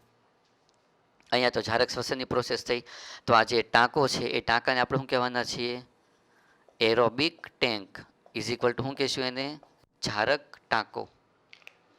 શું કામ ઝારક ટાંકો? કારણ કે ત્યાં એરોબિક રેસ્પિરેશન થયું ફ્લોક્સ દ્વારા. બરાબર. તો આ પ્રોસેસને ફાસ્ટ કરવા માટે થઈને આ જે ટાંકો છે એ ટાંકાની અંદર બહારથી હવા પણ પસાર કરવામાં આવે છે કે જેથી પૂરતો ઓટુ ફ્લોક્સને મળે અને મેક્સિમમ કાર્બનિક દ્રવ્યનું પાચન અહીંયા થાય. કારણ કે આમાંથી તો પાણીમાંથી તો ઓક્સિજન ઘટી જવાનો ને, કારણ કે એ બધું આના દ્વારા ઉપયોગમાં લેવાનો. તો વધારે હવા જો તમે પસાર કરો, હારે હારે આ આખે આખું જે ટાંકો છે એની અંદર વલોવાની ક્રિયા પણ થતી હોય, કે આ આખે આખું ઇફ્લુઅન્ટ આવી રીતે આમ વલોવાય, કે જેથી હવા જે પસાર થાય ને એ બધી બાજુ સરખી રીતે પ્રસરી જાય, એટલે ફ્લોક્સ મેક્સિમમ હવા મેળવી અને મેક્સિમમ કાર્બનિક દ્રવ્યનું પાચન કરે. વાત ખબર પડી? સમજાણું? બરાબર. તો જારક ટાંકો હું કામ નામ આપ્યું, ખ્યાલ આવી ગયો તમને? બરાબર. એ નામ એટલા માટે આપ્યું કે અહીંયા જારક શ્વસનની પ્રોસેસ થાય. આ જે ફ્લોક્સ છે ને એ ફ્લોક્સ એક્ટિવ છે, ક્રિયાશીલ છે, સક્રિય છે. તો જે ફ્લોક્સ છે એ ફ્લોક્સને એક બીજું નામ પણ કહેવામાં આવે છે, જેને કહેવામાં આવે છે નોર્મલી એક્ટિવ સ્લજ, ક્રિયાશીલ સ્લજ. બરાબર. સેકન્ડરી ટ્રીટમેન્ટ ખબર પડી કે એમાં તમે ફ્લોક્સના ઉપયોગથી કાર્બનિક દ્રવ્યનું પાચન કરો છો, એટલા માટે દ્વિતીયક સારવારને શું કહેવામાં આવે છે? એક પ્રકારની જૈવિક પ્રક્રિયા. આ બાયોલોજિકલ પ્રોસેસ થઈ ને, રેસ્પિરેશન થયું, ફ્લોક્સ બની, કાર્બનિક દ્રવ્યનું ડાયજેશન થયું. ચાલો, ક્લિયર એટલું? સમજાણું? બરાબર. હવે તો કે ભાઈ આ જે ટાંકો છે એ ટાંકાના આ આખે આખા પાણી કે જેની અંદર હવે કાર્બનિક દ્રવ્યનું પાચન મોટા ભાગે થઈ ગયું છે, મોટા ભાગે બધું દૂર થઈ ગયેલું છે, કારણ કે ફ્લોક્સ જેટલી વધારે છે એટલું પાચન અશુદ્ધિ દૂર થશે. હવે એ પાણીને તમે ક્યાં નાખવાના છો? એક બીજા ટાંકાની અંદર. જો ભાઈ ટાંકાની સાઇઝ અહીંયા હું નાની મોટી દોરું ને તો કોઈ એવું નહીં સમજતા હો કે આ ટાંકાની સાઇઝ મોટી છે, આની મોટી છે, ને પછી ટાંકો આવી રીતે લાંબો થઈ ગયો ને આવી રીતે ટૂંકો થઈ ગયો, એવું નહીં સમજતા કોઈ. આ જસ્ટ એક ખાલી કન્સેપ્ચ્યુઅલ મેટર છે. બરાબર. તો થયું હું આની અંદર કે હવે તમે આ આખે આખું ફ્લોક્સ સહિતનું જે પાણી છે એને ક્યાં નાખી દીધું? એક બીજા ટાંકાની અંદર. હવે હું તમને ખાલી સિમ્પલ કમ્પેરિઝન કહું. અહીંયા જે પાણી હતું, જે સુએજ તરીકે આપણે અહીંયા લીધું હતું, એની કરતાં આમાં થોડુંક વધારે શુદ્ધ થયેલું કહી શકાય. આમાં જેટલું શુદ્ધિકરણ થયું હતું એની કરતાં આ ટાંકામાં જે આપણે પાણી લીધું એ આના કરતાં વધારે શુદ્ધ થઈ ગયો. તો સ્ટેપ બાય સ્ટેપ આની અંદર પ્રોસેસ થાય છે બધી, એક હારે શુદ્ધિકરણ નથી થતું. થોડોક સમય માંગી લેવી પણ પ્રોસેસ, કારણ કે સૂક્ષ્મ જીવો દ્વારા થાય છે, નેચરલી આપણે કરાવીએ છીએ પ્રોસેસ. બરાબર. અને એટલા માટે તે કદાચ આટલા બધા પ્લાન્ટ જેને તમે સીવેજ ટ્રીટમેન્ટ પ્લાન્ટ કહો છો એ આટલા બધા દેશમાં કે એવી જગ્યાએ કાર્યરત નથી, કારણ કે થોડીક ધીમી પ્રોસેસ છે. બરાબર. પણ જો કાર્યરત હોય તો આ તમે જે પાણી છે એ પાણીના શુદ્ધિકરણની ઘણી બધી ફાયદાઓ જે છે, ઘણી બધી પ્રોબ્લેમ જે છે એ સોલ્વ કરી શકો. આ ખબર પડી કે પાણીને હવે તમે ક્યાં લીધું? આની અંદર. એ પાણીની અંદર હજી ફ્લોક્સ તો છે જ તેઓ પાછી.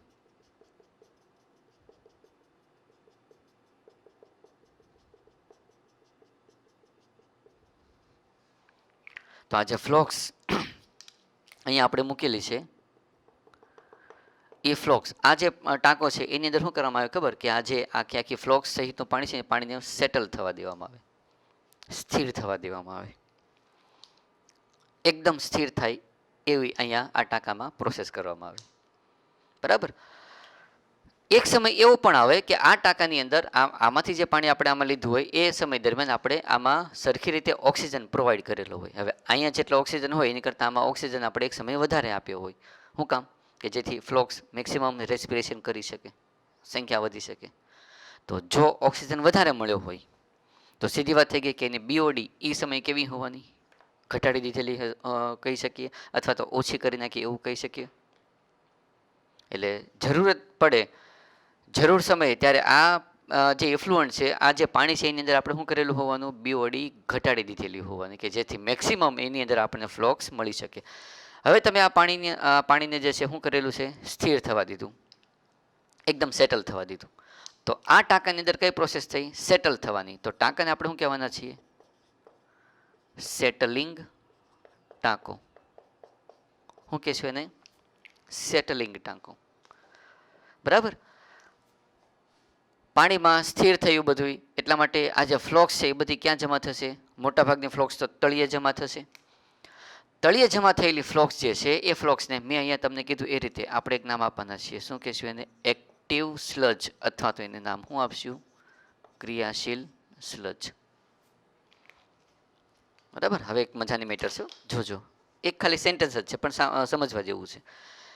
સેટલિંગ ટાંકામાં તમે આ ફ્લોક્સને તળિયે જમા થવા દીધી, મતલબ કે એ હજી સક્રિય છે.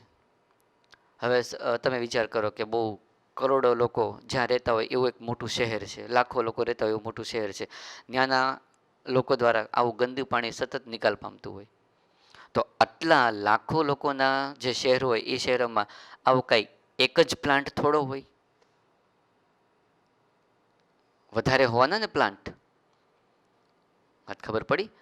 તો આ જે ક્રિયાશીલ સ્લજ છે ને એ આખા શહેરોના કોઈ એક વિસ્તારમાં આવો એક પ્લાન્ટ છે, ત્યાં આ ક્રિયાશીલ સ્લજ આપણે આ ટાંકામાં ઉત્પન્ન કર્યું, નિર્માણ કર્યું. તો શું કરવામાં આવ્યું ખબર? પમ્પિંગ કરી આ ક્રિયાશીલ સ્લજને અહીંથી ખેંચી લેવામાં આવે, મેક્સિમમ બધું ખેંચી લેવામાં આવે.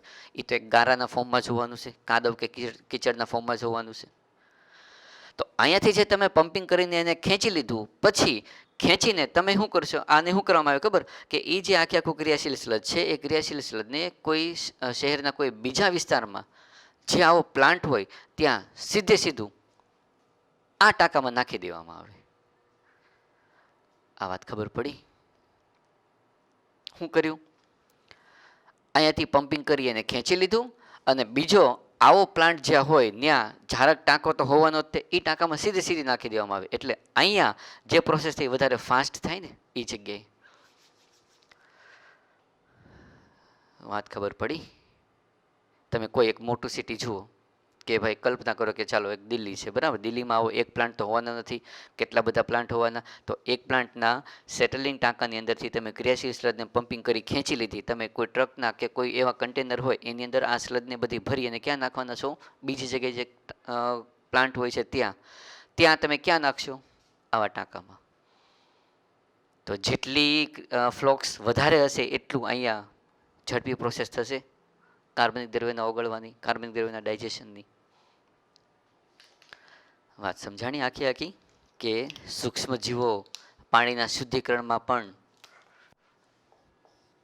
યુઝ થાય છે, વપરાય છે. ક્લિયર? બરાબર.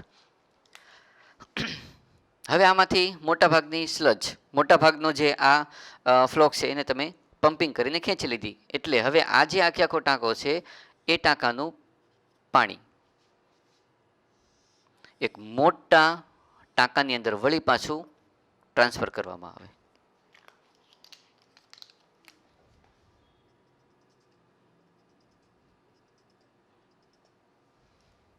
બરાબર? કારણ કે બધી ફ્લોક્સ તો હજી આપણે રિમૂવ કરી નહીં શક્યા હોય, પાણી હજી જોઈએ એટલું શુદ્ધ થયેલું નથી. તો હવે શું કરવામાં આવશે? એ બધું પાણી આ પમ્પિંગ કરી ખેંચી લીધા બાદ એક મોટા ટાંકામાં ટ્રાન્સફર કરવામાં આવે. તમે જ્યારે આ પાણીને અહીંયા ટ્રાન્સફર કરો છો ત્યારે એની અંદર બધી ફ્લોક્સ તો હોવાની જ છે, કારણ કે હજી 100% તો આપણે એને દૂર કરી જ નથી શક્યા. હવે આ ટાંકાની અંદર છે ને શું કરવામાં આવે ખબર?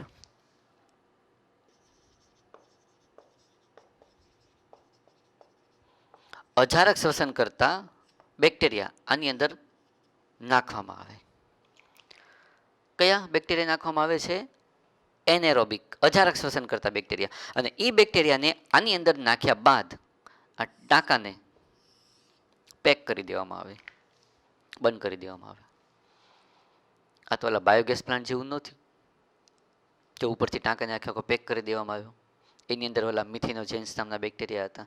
તો આ જે અજારક શ્વસન કરતા બેક્ટેરિયા છે ને એ અંદર નાખ્યા પછી શું કરવામાં આવે છે? ટાંકાને પેક કરી દેવામાં આવે. ફ્લોક્સ જેટલા દ્રવ્યનું પાચન કરતા હતા એટલું તો કરી નાખ્યું, કાર્બનિક દ્રવ્ય એટલે પાણી શુદ્ધ થઈ ગયું, પણ એમાં જે ફ્લોક્સ છે, તો આ જે ફ્લોક્સ જ્યારે અજારક શ્વસન કરતા બેક્ટેરિયા તમે અંદર નાખો ને એટલે ફ્લોક્સનું પાચન આ બેક્ટેરિયા કરી નાખે. અને તમે પાણીના ટાંકાને તો શું કરી દીધેલું છે? આખો પેક કરી દીધો. એટલે ઓક્સિજનની આની અંદર અછત ધીરે ધીરે ઘટવા લાગશે, કારણ કે રહેલો ઓક્સિજન તો વપરાશે. હવે તો કે ભાઈ આ જે અજારક શ્વસન કરતા બેક્ટેરિયા તમે અંદર નાખ્યા તો એ તો ઓક્સિજનની ગેરહાજરીમાં જીવી શકે એવા છે ને, બરાબર? અને એ આની અંદર જ્યારે ખોરાક આખો ખાલી થઈ જશે કે ઓછો થઈ જશે જે હશે એ, ત્યારે આ અજારક શ્વસન કરતા બેક્ટેરિયા શું કરશે? આ ફ્લોક્સનું પાચન શરૂ કરી નાખશે. એટલે ફ્લોક્સ એ ધીરે ધીરે શું થઈ જશે? દૂર થઈ જશે. આ વાત સમજાણી? ખ્યાલ આવ્યો? તો જ્યારે આ અજારક, અને ખાસ એક વાત યાદ રાખજો કે અજારક શ્વસન કરતા બેક્ટેરિયા જે તમે અંદર નાખો છો ને, એ અહીંયા જે બેક્ટેરિયા કે ફ્લોક્સ છે એની કરતાં વધારે શક્તિશાળી હોય, તો જ એ એનું ડાયજેશન કરી શકે ને. બરાબર. તો બેક્ટેરિયા જ્યારે તમે આની અંદર નાખ્યા, એને ફ્લોક્સનું ડાયજેશન શરૂ કર્યું, તો આ બેક્ટેરિયા જ્યારે આની ઉપર કામ કરતા હશે ત્યારે આ ટાંકાની અંદર મિથેન, CO2, હાઇડ્રોજન સલ્ફાઇડ જેવા વાયુઓ ઉત્પન્ન થશે. કેવા વાયુ ઉત્પન્ન થશે? આવા બધા પ્રકારના વાયુ. એમાં સૌથી વધારે કોણ હોવાનું છે? મિથેન. મિથેનની તો આપણને ઉપયોગિતા ખબર છે, જે આપણે થોડીક વાર પહેલા ટોપિકમાં જોયું, બાયોગેસ. સમજાણું? ટાંકામાં શું થાય છે? તો કે ભાઈ અજારક શ્વસન કરતા બેક્ટેરિયાની મદદથી ફ્લોક્સનું ડાયજેશન જ્યાં થાય એને શું કહેશું? ડાયજેસ્ટર. બરાબર. એ કોનું ડાયજેશન કરે છે? તો કે ભાઈ ફ્લોક્સ, કે જે કાદવ કે રગડાના ફોર્મમાં આ પાણીની હારે છે, એના સ્વરૂપમાં આની હારે મર્જ થયેલી છે. તો સ્લજ આપણે એને નામ આપેલું છે. બરાબર. તો આ ટાંકાને આપણે એક આ બધી પ્રોસેસ થાય છે એના ઉપરથી એક નામ આપી દઈએ. શું કહેશું ખબર એને? જોજો, એનેરોબિક સ્લજ ડાયજેસ્ટર્સ. આવા ટાંકાને નામ આપી દીધું આપણે. શું નામ આપી દીધું આપણે? Anaerobic sludge digester. અજારક શ્વસન કરતા બેક્ટેરિયાની મદદથી કાદવને પચવનાર ટાંકો. આવું ગુજરાતી થાય, પણ ઇંગ્લિશ આપણને બહુ ઇઝી પડે. ક્યારે મિથેન વાયુ ઉત્પન્ન થાય છે? ફ્લોક્સનું ડાયજેશન જ્યારે આના દ્વારા થતું હોય ત્યારે. અને એ મિથેન વાયુને તો આપણને ખબર જ છે કે ઉર્જાના સોર્સ તરીકે ઉપયોગમાં લઈએ છીએ. તમે વિચાર કરો, પાણી સુએજ શબ્દથી આપણે શરૂ કર્યું, પ્રદૂષિત પાણી, અને અહીંયા જ્યારે આ પાણી છે તો એ આ ટાંકામાં જે પાણી છે એની કરતાં તો અનેક ગણું શુદ્ધ થઈ ગયું ને. તરતી અશુદ્ધિ દૂર થઈ ગઈ, મોટા કદના કણ દૂર થઈ ગયા, ઓગળેલા દ્રવ્યો ફ્લોક્સ દ્વારા દૂર થઈ ગયા. એ ફ્લોક્સ આ બેક્ટેરિયા દ્વારા દૂર થઈ. વાત ખબર પડી? સમજાણું? બરાબર. પ્રોસેસ આખી આખી થઈને એ દરમિયાન ત્રણ વસ્તુ આપણને મળી. પ્રાઇમરી સ્લજ, પ્રાથમિક સ્લજ, ખાતર તરીકે ઉપયોગી. સૌથી અગત્યની મેઇન પ્રોસેસ પાણીનું શુદ્ધિકરણ. અને ત્રીજી પ્રોસેસ બાયોગેસ, મિથેનનું નિર્માણ. ખાલી આ એક પ્લાન્ટ હોય તોય તો તમે વિચાર કરો કે કેટલી બધી આપણને ઉપયોગિતા એની જોવા મળે છે. ખ્યાલ આવી ગયો? બરાબર. પણ એક ક્વેશ્ચન તો હજી તમારા માઇન્ડમાં રહ્યો જ હોય કે સર, ફ્લોક્સનું પાચન થઈ ગયું, કાર્બનિક દ્રવ્ય દૂર થઈ ગયા, ભૌતિક કણો પણ દૂર થઈ ગયા, પણ એમાં આજે અજારક શ્વસન કરતા બેક્ટેરિયા છે એ તો હજી છે જ તે ને. એને તમે હજી આ પાણીને ક્યાંય ઠાલવી તો શકવાના નથી, કોઈ જળાશયમાં, કોઈ નદીની અંદર, કે કોઈ પણ બીજી જગ્યાએ. તો કે ભાઈ આ પાણીને કેમિકલ સારવાર આપવામાં આવે, રાસાયણિક સારવાર આપવામાં આવે, અને આ બેક્ટેરિયાને એ રસાયણોની મદદથી દૂર કરવામાં આવે. પછી એ પાણીને તમે યુઝ કરી શકો, જળાશયમાં ઠાલવી શકો. ઓર સરખી રીતે પ્રોસેસ કરી એને કોઈ ઔદ્યોગિક એકમો હોય કે જ્યાં પાણીની જરૂર પડતી હોય, તો ત્યાં એ પાણીને તમે પ્રોવાઈડ કરી શકો. જો આવું થાય તો એ જે ઔદ્યોગિક એકમો પેલા જે નદીઓનું પાણી કે જળાશયનું પાણી જે મેળવતા હોય છે પોતાની ઇન્ડસ્ટ્રી માટે થઈને, એ પાણી એમનામ ટકી રહી ને. એ પાણીનો સોર્સ એમનામ રહે, કારણ કે એને આપણે આવું પાણી યુઝ કરવા આપી દઈએ છીએ. એ પ્રોસેસ કર્યા પછીની વાત છે, સીધું યુઝ કરવાનું આપી દેવામાં આવે. તો પીવાના પાણીના સોર્સ છે તે આપણી પાસે મેન્ટેન થાય જો આ પ્લાન્ટ કાર્યરત હોય તો. ખ્યાલ આવ્યો તમને આખે આગું કે કેટલી હદે સૂક્ષ્મજીવો આપણા લાઈફમાં ઉપયોગી છે? પાણીના શુદ્ધિકરણમાં ઉપયોગી, ઉર્જાના ઉત્પાદનમાં ઉપયોગી. ક્લિયર? બરાબર. તો ખાસ આની અંદર સ્ટેપ બાય સ્ટેપ યાદ રાખતા જવાનું, અને કયા ટાંકાની અંદર કઈ પ્રોસેસ થાય છે એના આધારે એનું નામ જે છે એ યાદ રાખવાનું. બરાબર. નેક્સ્ટ પોઈન્ટ,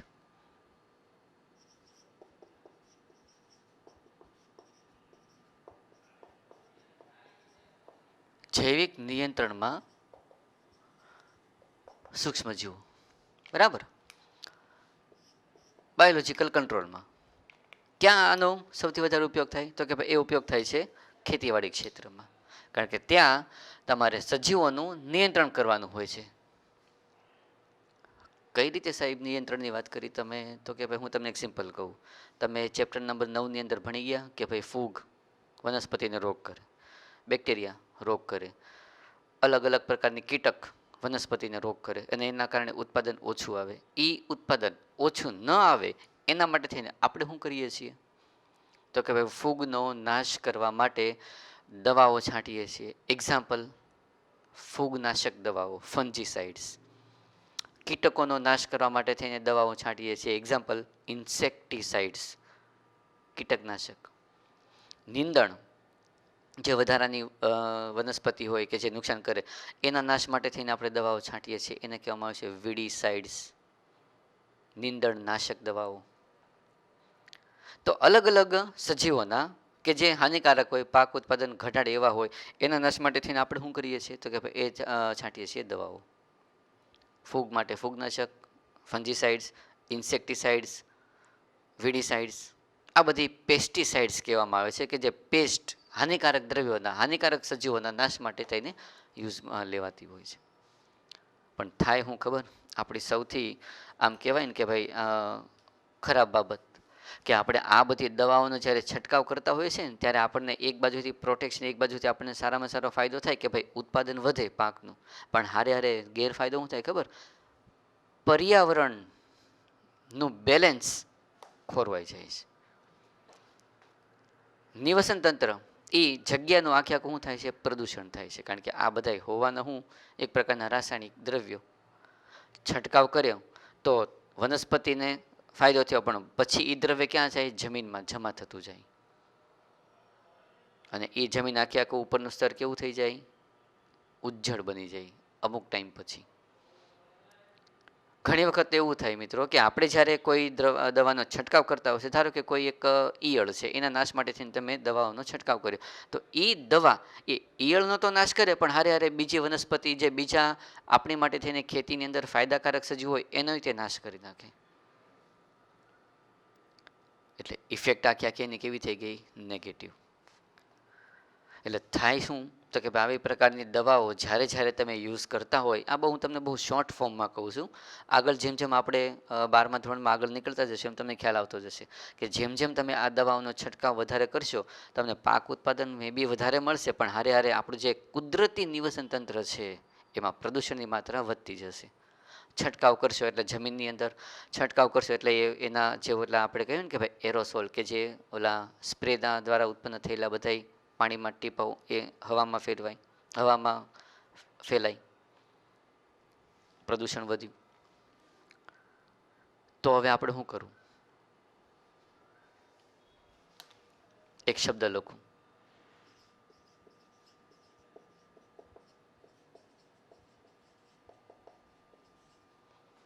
કાર્બનિક ખેતી. શું કહેશું આપણે આને? Organic farming. ઘણા બધા લોકોએ અત્યારે આ કન્સેપ્ટ એક્સેપ્ટ કરેલો છે, કારણ કે ઓર્ગેનિક ફાર્મિંગમાં આવા જે બધા પ્રકારના રસાયણોનું આપણે કીધું ને કે ભાઈ રાસાયણિક દવાઓ, ફૂગનાશક દવાઓ, રાસાયણિક ખાતરો, એનો ઉપયોગ ન થાય. નેચરલ મેથડની અંદર તમે ખેતી ઉત્પાદન કરી શકો છો. અને એ ઉત્પાદનની અંદર તમે અલગ અલગ પ્રકારના જે સજીવો પાકને નુકસાન કરતા હોય એવા સજીવોનું નિયંત્રણ કરો છો.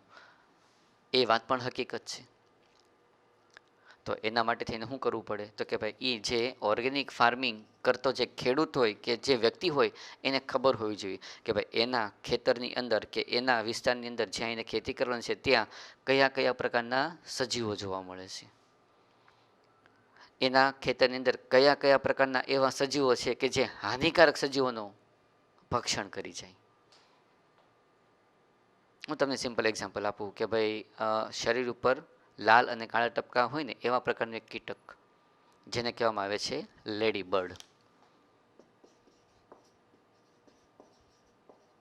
શું કહેવામાં આવે છે? Lady bird. આ જે છે ને એ શું કરે ખબર? આફિડ્સ નામના જેને આપણે કહી શકીએ કે પેસ્ટ એક પ્રકારના, એનો એ પોતે ભક્ષણ કરી જાય. આ જે છે એ વાત ખબર પડી? તો આ જે લેડીબર્ડ છે એ લેડીબર્ડ કામ શું કરે છે તો કે ભાઈ આફિડ્સનો નાશ કરે. તો એ જે આખે આખું ખેતર હોય ને એની અંદર શું કરવામાં આવે તો કે ભાઈ લેડીબર્ડનો ઉછેર કરવામાં આવે અથવા તો લેડીબર્ડ માટે અનુકૂળતા કરવામાં આવે કે જેથી આફિડ્સનો નાશ થઈ જાય. તો આફિડ્સના નાશ માટે થઈને તમે પેલી કોઈ પેસ્ટિસાઇડ દવાઓ છંટકાવ જ નથી કરવો પડતો. કુદરતી ભક્ષકો થઈ ગયા. એક બીજું નામ જો અહીંયા લખીએ તો થાય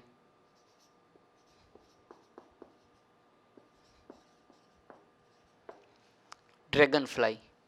કોનો નાશ કરે? મચ્છરોનો.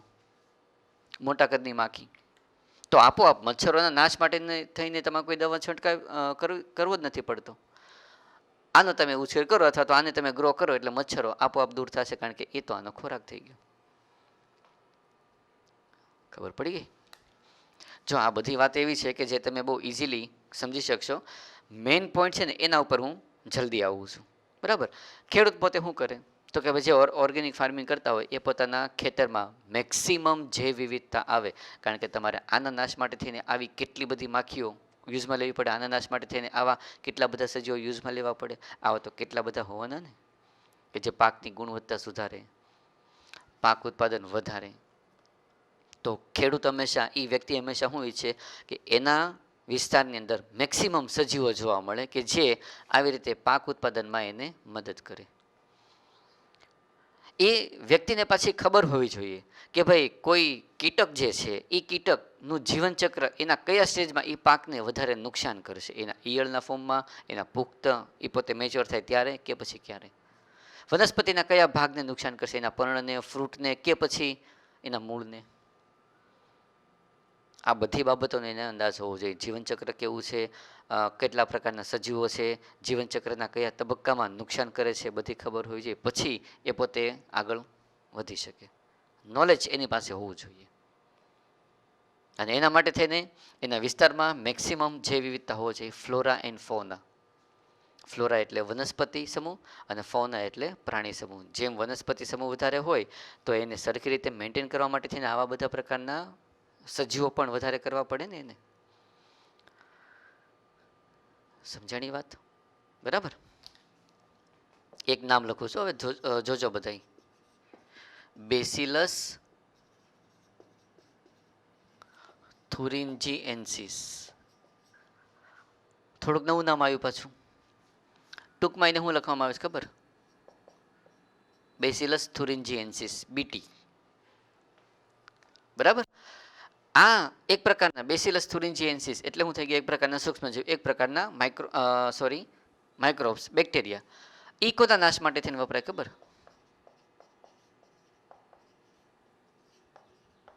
પતંગિયાની ઈયળ. લાર્વા કહી શકીએ આને, ડીંભ એનું. બરાબર? કે જે રૂપાંતર પામી અને પછી પુખ્ત પતંગિયામાં ફેરવાશે. આના નાશ માટે થઈને આ સૂક્ષ્મજીવનો ઉપયોગ કરવામાં આવે છે. બરાબર? કારણ કે આ જે છે એ શું કરે છે? પાકને નુકસાન કરે છે. તો નુકસાન થતું અટકાવવા માટે થઈને બેસિલસ થુરિન્જીએન્સિસનો ઉપયોગ થાય. આ આપણા માટે થઈને કોણ થઈ ગયું હવે? સૂક્ષ્મજીવ. એટલે શરૂઆતના સમયની અંદર શું થતું ખબર? હું તમને સિમ્પલ પ્રોસેસ કહું કે આ તો બેક્ટેરિયા છે, તો બેક્ટેરિયાના તો સ્પોર, બીજાણુ હોવાના. તો શરૂઆતના સમયની અંદર આ જે થુરિન્જીએન્સિસ પ્રકારના જે બેક્ટેરિયા છે એ બીજાણુ, પણ કેવા બીજાણુ? શુષ્ક બીજાણુ. એ શુષ્ક બીજાણુને પડીકામાં પેકિંગ કરવામાં આવતું, પડીકામાં નાખી દેવામાં આવતું અને પછી એ પડીકાને જે તે ખેડૂતને કે વ્યક્તિને વેચવામાં આવતું. એ લોકો કામ શું કરતા પછી તો કે ભાઈ પેકિંગ કરેલા જે શુષ્ક બીજાણુ છે એ બીજાણુને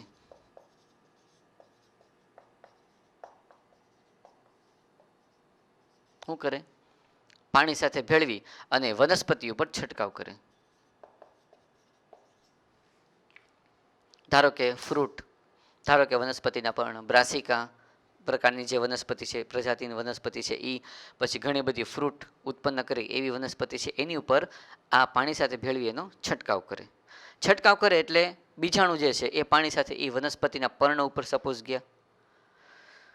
હવે જ્યારે આ પ્રકારના પેસ્ટ જ્યારે એ પર્ણને ખાવા માટે થઈને આવે એટલે એ પર્ણની ઉપર તો આના બીજાણુ પણ છે જ તે. તો પર્ણને જ્યારે ખાશે એટલે એ બીજાણુ એ ઈયળના શરીરમાં પણ જશે, કે જે સ્પ્રે દરમિયાન એ પર્ણની સપાટી પર ચોટેલા હોય. એટલે ક્યાં જશે એના શરીરમાં? ઈયળ જે છે, આપણને ખબર છે કે સંધિપા સમુદાય હોય તો વંદાની વાત તમે કરી, એના મધ્યાંતરમાં જશે. ખોરાક દરમિયાન એના ખોરાકના પાચન દરમિયાન આગળ ખોરાક વધતો જશે, ક્યાં જશે? મધ્યાંતરમાં જશે. મધ્યાંતરમાં જઈ અને એના બીજાણુ જે છે એ પોતે સક્રિય થશે, શું ઉત્પન્ન કરશે? વિષ, ઝેર ઉત્પન્ન કરશે. અને એ જે ઝેર ઉત્પન્ન થશે એની અસરથી એ જે ઈયળ છે, હું અહીંયા લખી દઉં પહેલા, કે કોનું મૃત્યુ થશે? ઈયળનું મૃત્યુ થશે. તમે વિચાર કરો કે આમાં તમારે જંતુનાશક દવા કે જે કેમિકલી હોય એ તો ઉપયોગમાં જ ન લેવાની, સીધા બીજાણુ પાણીમાં ભેળવી છાંટ્યા, ઈયળે ખોરાક તરીકે ઉપયોગ કર્યો અને ઈયળના પાચન માર્ગમાં આગળ ગયો એટલે ઈયળનું આપોઆપ મૃત્યુ થઈ ગયું. હવે એ ઈયળ તો ગઈ જ તે કામથી, એ બીજી વખત તો જીવતી થઈ અને આ પાછા જે વનસ્પતિ હોય, ફ્રૂટ હોય, એના પર્ણ હોય એને નુકસાન કરશે જ નહીં, ટોટલી નાબૂદ થઈ ગઈ. આવી તો એકારે કેટલી બધી ઈયળ નાશ પામે. વાત સમજાણી? જૈવિક નિયંત્રણ. અહીંયા આની વાત કરીએ તો નિયંત્રણ કોનું થયું? પતંગિયાની, ઈયળનું થયું. કોના દ્વારા થયું? સૂક્ષ્મજીવો દ્વારા થયું. પણ રિસેન્ટલી ટાઈમ જે અત્યારે આપણે કહી શકીએ કે ભાઈ જીનેટિક એન્જિનિયરિંગનો છે. હું ખાલી એક સિમ્પલ પ્રોસેસ કહી દઉં છું, આ બધું આગળ તમારે ભણવાનું છે જ. તે જીનેટિક એન્જિનિયરિંગની અંદર આ જૈવિક નિયંત્રણ જે છે કેવી રીતે કરવામાં આવે? તો કે ભાઈ એનું સિમ્પલ તમને કહી દઉં કે ધારો કે આપણે આ બેસિલસ થુરિન્જીએન્સિસ છે, બરાબર, બેક્ટેરિયા. એ બેક્ટેરિયાની અંદર એનું પ્લાઝમિડ છે. હવે એ પ્લાઝમિડની અંદર એક ટુકડો, આટલું હું દોરું, આ જે છે ટુકડો, એને આપણે શું કહેશું? એનું એક જનીન કહેશું, બરાબર. એ જે જનીન છે એ જનીનને એક નામ આપેલું છે, શું ખબર? ક્રાય જનીન, ક્રિસ્ટલ જનીન નામ છે એનું. ખાલી બહુ ડીપમાં હું જતો પણ નથી અને તમારે આમાં બહુ વધારે વિચારવાનું પણ નથી, કારણ કે ઓલરેડી આગળના જેનેટિક એન્જિનિયરિંગ જ્યારે તમારે ભણવાનું આવશે ત્યારે ટોપિક વળી પાછો આગળ આવે જ છે, બરાબર. આ જનીન એક પ્રોટીન ઉત્પન્ન કરે છે. નામ શું છે એનું? Cry protein. જેનેટિક એન્જિનિયરિંગના ઉપયોગથી આ જે પ્લાઝમિડ છે, પ્લાઝમિડના આ જે ક્રાય જનીન છે, એ ક્રાય જનીનને અહીંથી અલગ કરી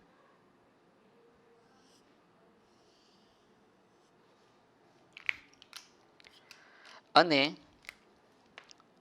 કોટન, કપાસ જે છે એ કપાસના ડીએનએની સાથે એને જોડી દેવામાં આવે છે.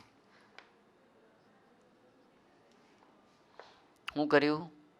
આ ક્રાયજનીનને અહીંથી અલગ કરી કપાસ, આ જે મેં દોરેલો છે એ શું છે? એ છે કપાસ, કોટનનો કોષ.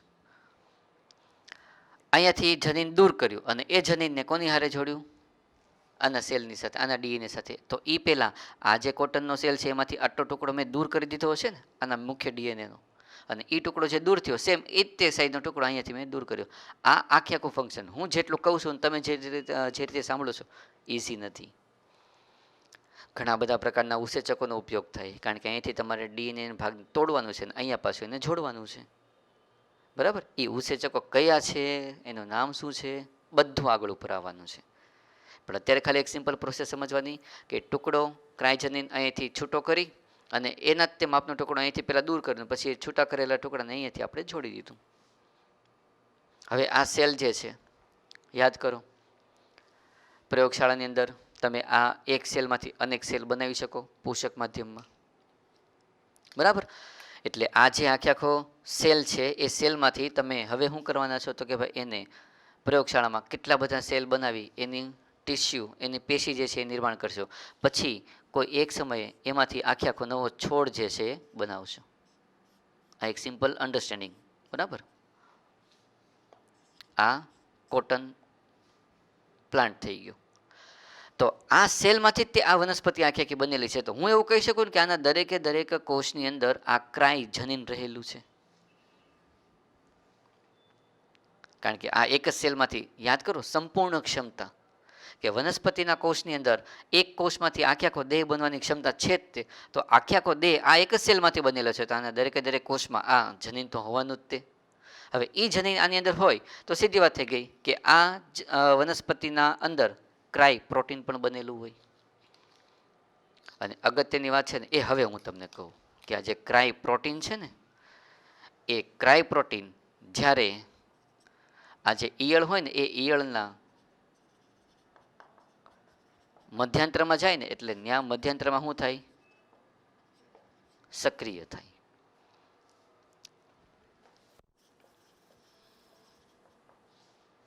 અને ઈયળના મધ્યાંતરમાં એ સક્રિય થાય ને એટલે સીધી વાત થઈ ગઈ કે ઈયળના મધ્યાંતરને એ ડેમેજ કરી નાખે.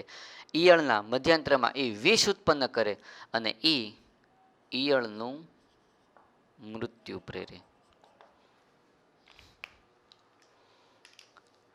જો આ પ્લાન્ટ જે છે એને ખાવા માટે થઈને ઓલી ઈયળ જે છે, પતંગિયાની ઈયળ જે છે એ આવે એટલે આ થોડોક ભાગ ખાશે એટલે એના મધ્યાંતરમાં આ ક્રાય જનીન જશે, ક્રાય પ્રોટીન જશે. એને પ્રોટીન જે છે એના મધ્યાંતરમાં સક્રિય થશે ને ઈયળનું મૃત્યુ પ્રેરશે.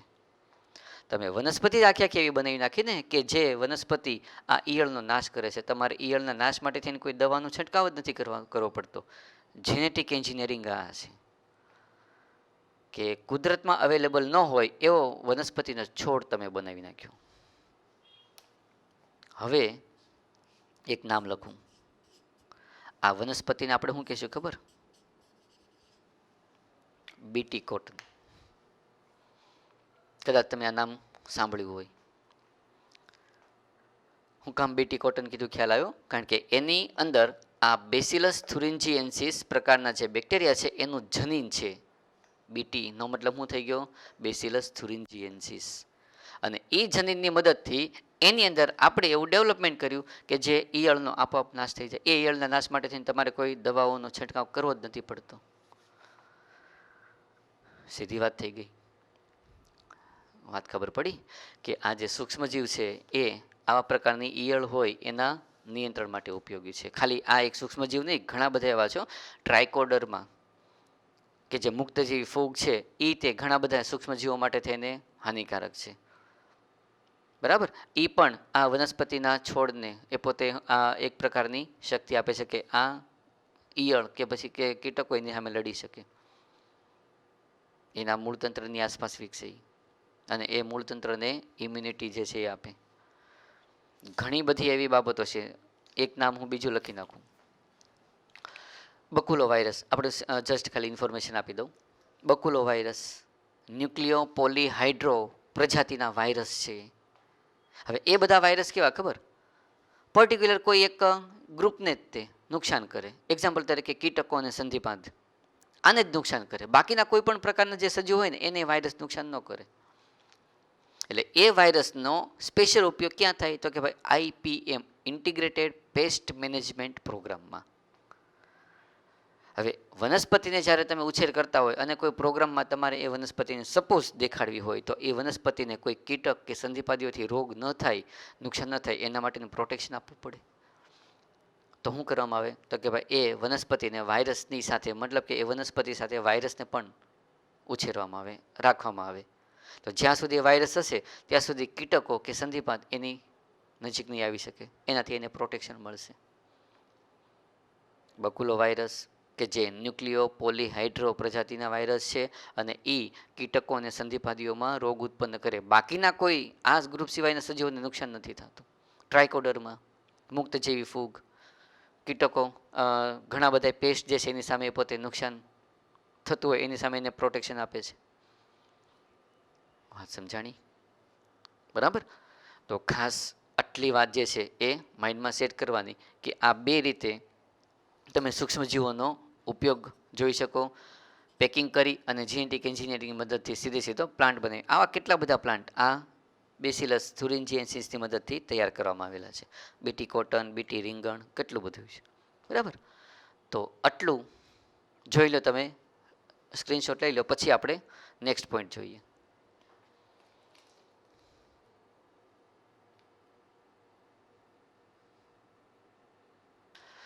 ચાલો હવે આપણે એક સિમ્પલ ટોપિક, સાદો ટોપિક જોઈ લઈએ, બહુ નાનો એવો. જૈવિક ખાતરમાં સૂક્ષ્મજીવો. બરાબર. તો જૈવિક ખાતરની અંદર જ્યારે તમે સૂક્ષ્મજીવોની વાત કરો ત્યારે તમારે 3 નામ યાદ રાખવાના. હવે બાયોલોજિકલ ફાર્મિંગની વાત થઈ ગઈ. ખેતરની અંદર જે આપણે ખાતર યુઝ કરીએ છીએ, મોસ્ટલી જે ખાતર યુઝ કરીએ છીએ એ આપણા માઇન્ડમાં શું હોય તો કે ભાઈ જે કેમિકલ છે એનો આપણે છંટકાવ કરીએ, એને આપણે રાસાયણિક ખાતર કહીએ છીએ, કેમિકલ ફર્ટિલાઇઝર. અહીંયા આપણે શું શબ્દ વાપરેલો છે? જૈવિક. બાયોલોજિકલ પ્રોસેસથી જે તૈયાર થયેલું હોય એ. તો સીધી વાત થઈ ગઈ કે જો બાયોલોજિકલ પ્રોસેસથી તૈયાર થયેલું હોય તો એ ખાતર બનવામાં અને એને વળી પાછું આગળ ઉપર પ્રોસેસ માટે ટાઈમ તો લાગેલો હોવાનો. બરાબર. કોનો ઉપયોગ થાય ને એ પહેલાં આપણે જોઈ લઈએ. એક છે બેક્ટેરિયા, બીજું છે ફૂગ, અને ત્રીજું છે સાયનોબેક્ટેરિયા. આ તે આનો જે પ્રકાર છે પણ મેં એને આપણે અલગ રીતે લખેલું છે. શું કામ? એ તમને આગળ ઉપર ખ્યાલ આવી જશે. બરાબર. તો 1, 2 ને 3 આપણી પાસે સૂક્ષ્મજીવો છે જેનો ઉપયોગ તમે જૈવિક ખાતર તરીકે કરો. જ્યારે તમે આવા પ્રકારના સૂક્ષ્મજીવોનો ઉપયોગ કરી ખાતરનું નિર્માણ કરતા હશો ત્યારે શું જોવા મળશે તો કે ભાઈ પ્રદૂષણ ઓછું, ઉત્પાદન ક્વોલિટી સારામાં સારી. હા, નો ડાઉટ ટાઈમ થોડોક વધારે તમને જોશે, કારણ કે બાયોલોજિકલ પ્રોસેસ જ્યારે જ્યારે થતી હોય આવા પ્રકારે ત્યારે નોર્મલ કરતાં થોડોક વધારે ટાઈમ, પણ તમને એનું ક્વોલિટી, એનું ઉત્પાદન જે છે એ સરખી રીતે મળી શકે. બરાબર. તમારે જસ્ટ ખાલી નામ યાદ રાખવાના છે. હું અહીંયા બેક્ટેરિયાના નામ બોલું. એક નામ લખું છું સહજીવી બેક્ટેરિયા. બરાબર. અને બીજું મુક્તાવસ્થામાં અથવા તો મુક્તજીવી બેક્ટેરિયા તરીકે જે છે એ. 2 લેબલ, 2 લેબલ નામ તમારી સામે છે, સહજીવી અને મુક્તજીવી. જો તમે સહજીવીની વાત કરો તો હું એક નામ લખું એટલે તમને લગભગ બધી ખબર પડી જશે કે હવે આપણે કઈ રીતે વાત થવાની છે. રાઇઝોબિયમ. સિમ્પલ લખી નાખું. શું કરે છે? નાઇટ્રોજન સ્થાપન. જો એ પોતે નાઇટ્રોજન સ્થાપન કરે તો જમીનમાં નાઇટ્રોજનની માત્રા, વનસ્પતિમાં નાઇટ્રોજનની માત્રા પણ વધારે. સિમ્બિકુળની વનસ્પતિ, રાઇઝોબિયમ બેક્ટેરિયા, સહજીવન બેક્ટેરિયા નાઇટ્રોજનનું સ્થાપન કરી આપે. વનસ્પતિનું મૂળતંત્ર રાઇઝોબિયમને રહેવા માટેની જગ્યા, વસવાટ આપે, આશ્રય આપે.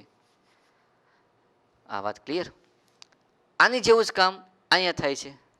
એઝોસ્પાયરિલમ, એઝેટોબેક્ટર કે જે મુક્ત અવસ્થામાં નાઇટ્રોજનનું સ્થાપન કરશે.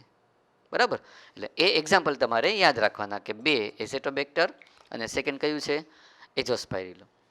તો આ વનસ્પતિ જે સિમ્બિકુળની વનસ્પતિ છે, જો એ વનસ્પતિને તમે ખેતરની અંદર ખેતીવાડીમાં ઉછેર કરો તો એ વનસ્પતિ જ્યાં સુધી હોય ત્યાં સુધી નાઇટ્રોજનનું પ્રમાણ એ જમીનની અંદર પણ વધારે જોવા મળશે. તો ઓલરેડી નાઇટ્રોજનની ઉણપ એ જમીનમાં નહીં હોય, કારણ કે આ બેક્ટેરિયાએ નાઇટ્રોજનનું સ્થાપન કરેલું હશે. એના મૂળતંત્ર તો જમીનમાં જોવાના છે વનસ્પતિના. ઘણી વખત આપણે પાકની ફેરબદલી કરીએ છીએ કે એક સમય દરમિયાન તમે કઠોળ વર્ગની વનસ્પતિ વાવતા હોય અને એની પછી એ જમીન ઉપર તમે શાકભાજી વાવતા હોય છે. એ જ જમીન ઉપર કઠોળ વર્ગની વનસ્પતિમાં આ બેક્ટેરિયા નાઇટ્રોજનનું સ્થાપન કરે તો જમીનમાં નાઇટ્રોજન પૂરતા પ્રમાણમાં હોય તો તમારે નાઇટ્રોજનનો રાસાયણિક ખાતર તરીકે છંટકાવ નથી કરવો પડતો. ઓલરેડી છે જ તે જમીનમાં નાઇટ્રોજન રાઇઝોબિયમ બેક્ટેરિયાને કારણે. વાત ખબર પડી? એટલે એની પછીની વનસ્પતિ જે છે એને જમીનમાંથી પૂરતો નાઇટ્રોજન મળી શકે. ખાતર થઈ ગયું. વાત ખબર પડી? બરાબર. સેકન્ડ, જો તમે ફૂગની વાત કરતા હોય તો ઘણી બધી છે, પણ આપણે ખાલી એક જ વાત કરીએ. ગ્લોમસ જાતિની જે ફૂગ છે એના અમુક સભ્યો ની સાથે છોડનું મૂળતંત્ર એનું કોમ્બિનેશન, એને આપણે શું કહેવાના છે ખબર? શબ્દ લખું, માઇકોરાઇઝા. શું કીધું આપણે એને? માઇકોરાઇઝા. ઉપયોગ, ફોસ્ફરસનું શોષણ કરી આપે, ઇઝીલી એને અવેલેબલ કરી આપે. સેકન્ડ, મૂળતંત્રની અથવા તો વનસ્પતિની રોગ પ્રતિકારકતા જે છે એ વધારે. થર્ડ, શુષ્કતા સામે રક્ષણ આપે, ટકી રહેવાની શક્તિ આપે. તો વનસ્પતિને ફાયદો થઈ ગયો કે માઇક્રોરાઇઝા પ્રકારે જ્યારે સભ્ય જોવા મળશે ત્યારે વનસ્પતિને આટલા ફાયદા થશે. એઝ અ ફર્ટિલાઇઝર તરીકે થયું ને, કારણ કે વનસ્પતિ એ જમીનમાં તમને આ માઇક્રોરાઇઝા જે છે એ કામ શું કરે છે? ફોસ્ફરસ મેળવી આપે છે. તો ફોસ્ફરસ, આ માઇક્રોરાઇઝા જે જમીન ઉપર હશે એ જમીનમાં તમને ફોસ્ફરસની માત્રા વધારે જોવા મળશે. તો ફોસ્ફરસનો તમારે અલગથી છંટકાવ નહીં કરવો પડે, કેમિકલ ફર્ટિલાઇઝર તરીકે ફોસ્ફરસને નાખવું નહીં પડે, કારણ કે ફોસ્ફરસ છે જ તે. આ જેટલું ઓછું નાખવું પડે એટલું વનસ્પતિમાં પ્રદૂષણ ઓછું. આ વાત ખબર પડી? બાયોલોજિકલ ફર્ટિલાઇઝર, તમે જૈવિક સજીવોની મદદથી ફોસ્ફરસની માત્રા, જૈવિક સજીવોની મદદથી નાઇટ્રોજનની માત્રા જમીનમાં વધારી શકો છો. બરાબર? ખ્યાલ છે ને બધાને કે સાયનોબેક્ટેરિયા જે છે એ કોણ છે? સ્વયંપોષી. અહીંયા જે વાત કરી બેક્ટેરિયાની એ કે સ્વયંપોષી નથી, આ સ્વયંપોષી છે.